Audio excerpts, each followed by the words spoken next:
In today's Farm Report, energy conservation is something that anyone can do and thinks about often as energy prices increase, and producers are no different.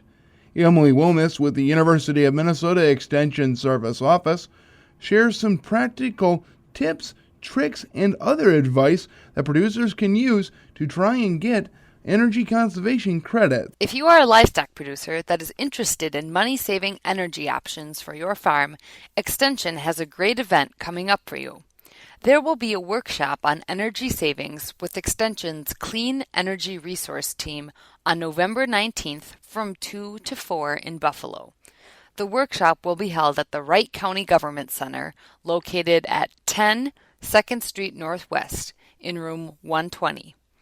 This free event is offered to farmers, economic developers, and energy professionals from central Minnesota to learn about cost-cutting energy efficiency technologies for dairy, swine, and other farming operations, plus funding opportunities. Topics will include an overview of small-scale renewable energy for your home and farm, using your local utility as a resource, financial and technical resources that are available, and a highlight of local energy entrepreneurs. Again, there will be a workshop on energy savings for livestock farms on Thursday, November 19th from 2 to 4 p.m. in Buffalo. The workshop will be held at the Wright County Government Center in Buffalo, located at number 10, 2nd Street Northwest in room 120. To register for this event, visit www.livestockfarmers.eventbrite.com. In Eventbrite, Brite is spelled Brite. Or you can call 763-682-7394. Again, to register for the Energy Savings Workshop for Livestock Farms, you can call 763-682-7394. This is Emily Wilmis with University of Minnesota Extension.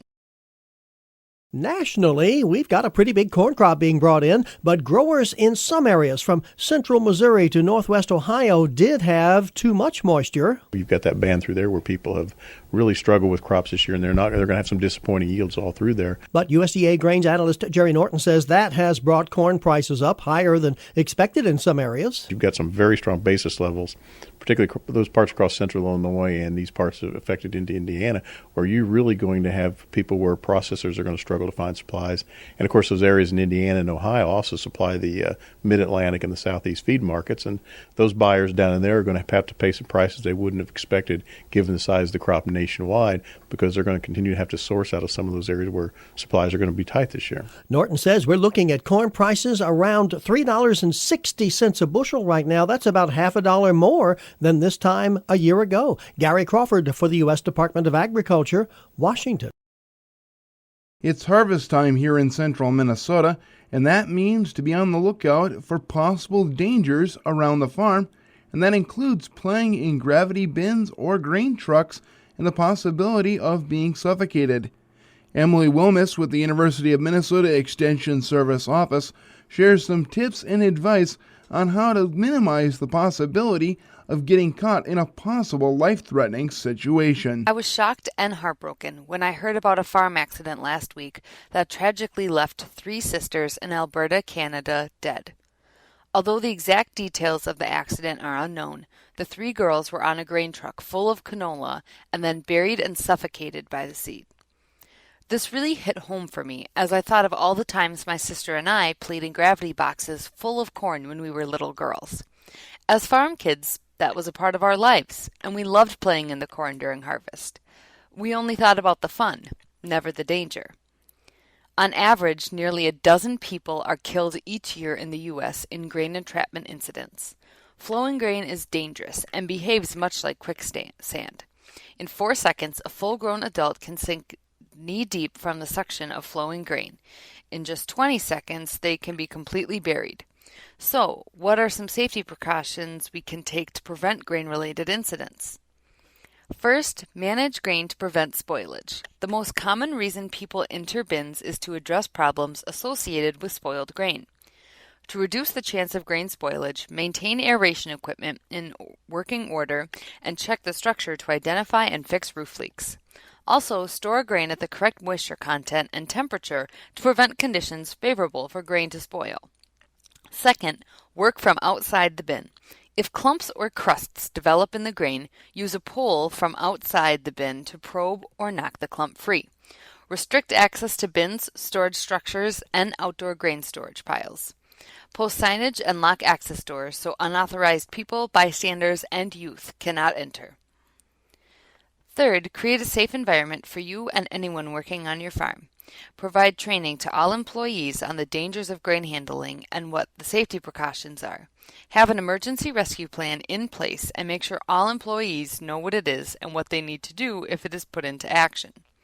Shut down equipment and turn off all power sources when not in use. Fourth, if you absolutely have to enter a bin or other grain storage area, take proper safety precautions. Always visually inspect the grain bin or storage area before entering it. Never enter alone. Have at least one other person in a safe position watching you and there to help in case something goes wrong. Most importantly, never allow someone who has not been trained to enter a bin with you or with anyone else. Grain entrapment is a huge risk on farms, and accidents with it almost always end in tragedy. Remember that life can change in the blink of an eye, so keep yourself and your family safe by reviewing the dangers of the farm and how to avoid them. This is Emily Wilmus with University of Minnesota Extension. I love the winter weather. In the 1930s, Fats Waller was a big player of the piano.